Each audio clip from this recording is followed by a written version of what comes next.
கற்பூரம் ஏத்தி ஆரத்தி காட்டு கற்பக கணபதிக்கு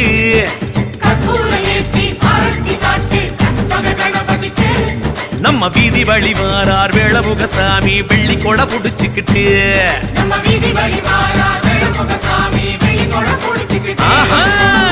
வண்டி கட்டி வாராருங்க ஒண்டி கட்ட பிள்ளை யாரு